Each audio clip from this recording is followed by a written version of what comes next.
La vie humaine est sacrée.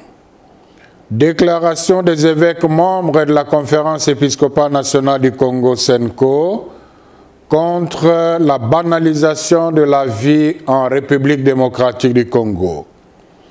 Nous, cardinals, archevêques et évêques membres de la Conférence épiscopale nationale du Congo (CENCO), en vertu de notre charge pastorale, ne nous tairons jamais tant que le peuple congolais ne jouira pas pleinement du droit à la vie et du respect de sa dignité. En effet, au moment où la nation est préoccupée par la guerre à l'Est et les affres du phénomène Mobondo à l'Ouest, il est saugrenu que l'on assiste au massacre des civils et au carnage à la prison centrale de Makala à Kinshasa. Constat. Il est plus que déplorable de devoir compter chaque jour des morts, des suites des attaques et bavures de forces de l'ordre et de sécurité d'une part, et de la négligence des services de l'État d'autre part. Il y a un an, le 30 août 2023, c'était le massacre de plus d'une cinquantaine de personnes dites Wazalendo, adeptes d'une secte à Goma par la garde républicaine.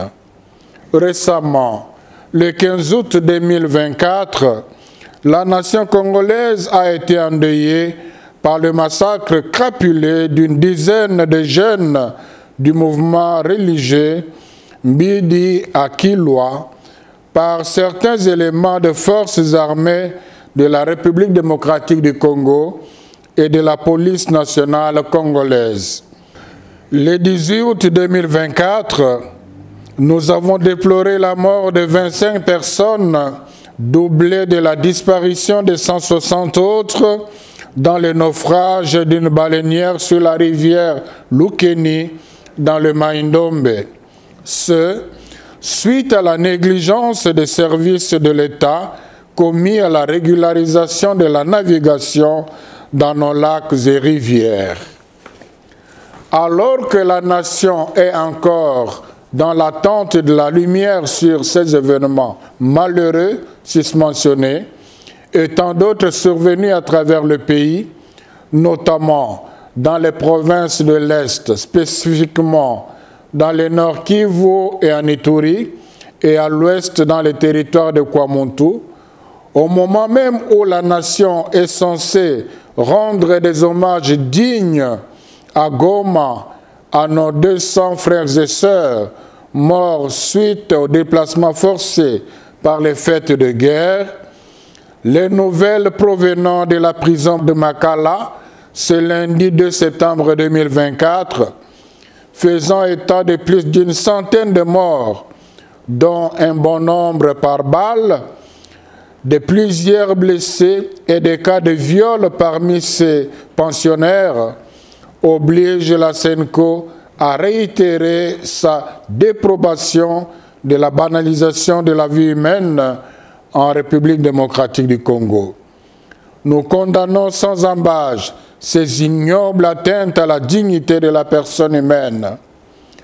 Nous joignons nos voix à celles de leurs excellences, nos seigneurs les évêques membres de la CENCO qui, en vertu de leur charge pastorale, n'ont pas caché leur indignation et dénonçant avec eux les tueries perpétrées dans leurs milliers. À nos chers évêques et à toutes les populations de leurs diocèses respectifs, avec qui ils partagent les joies et les misères, nous exprimons notre grande compassion.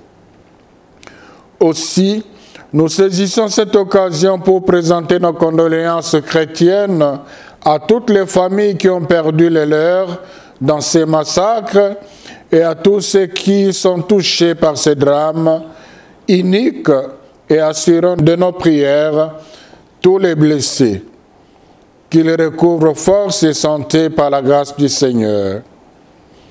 En parcourant le territoire national pour annoncer la bonne nouvelle de Jésus-Christ, nous constatons que le peuple congolais est meurtri d'une plaie profonde. Partout, c'est la désolation. Les victimes de violences armées, les affamés, etc. Jérémie 14, 17, 18. Notre amertume est d'autant plus grande en constatant que cette série d'événements malheureux est suivie d'une léthargie dans les enquêtes affichées par les autorités politico-administratives et militaires qui frisent l'abandon du peuple à lui-même. Ces phénomènes sont malheureusement la pointe de l'iceberg qui cache un drame plus profond. La négligence coupable, la légèreté et la corruption dans le système judiciaire, le non-respect de la vie humaine, la mauvaise gouvernance, etc. Exhortation. La vie humaine, don de Dieu, est sacrée.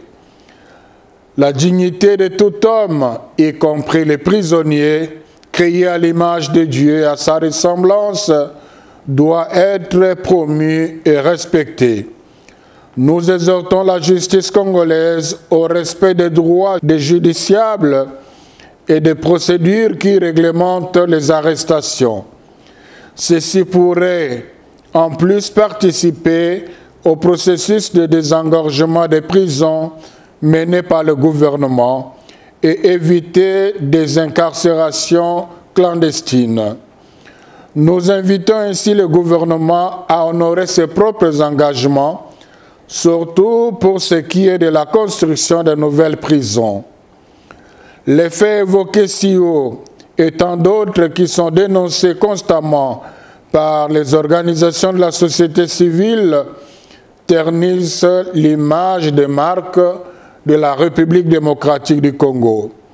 Cela étant, il importe que les forces de l'ordre et de sécurité censées protéger les populations se ressaisissent et ne soient pas ses propres bourreaux. La CENCO invite en outre les instances judiciaires compétentes d'engager résolument des poursuites judiciaires à l'endroit des auteurs d'actes de ces violations des droits humains sur l'ensemble du territoire national et de les déférer devant leurs juges naturels. Nous exhortons tous les fidèles catholiques ainsi que les hommes et femmes de bonne volonté, où qu'ils soient, de promouvoir la culture de la non-violence et du respect de la vie humaine, ainsi qu'à l'observation d'une citoyenneté responsable en veillant à l'unité et à la cohésion sociale en vue de la restauration d'une paix durable en République démocratique du Congo. Que par l'intercession de la Sainte Vierge Marie, Notre-Dame du Congo et Reine de la paix, Dieu protège la RD Congo. À la signature, Son Excellence Monseigneur Fulgence Moteba Mugalu, archevêque de Lubumbashi, président de la CENCO. Je vous remercie.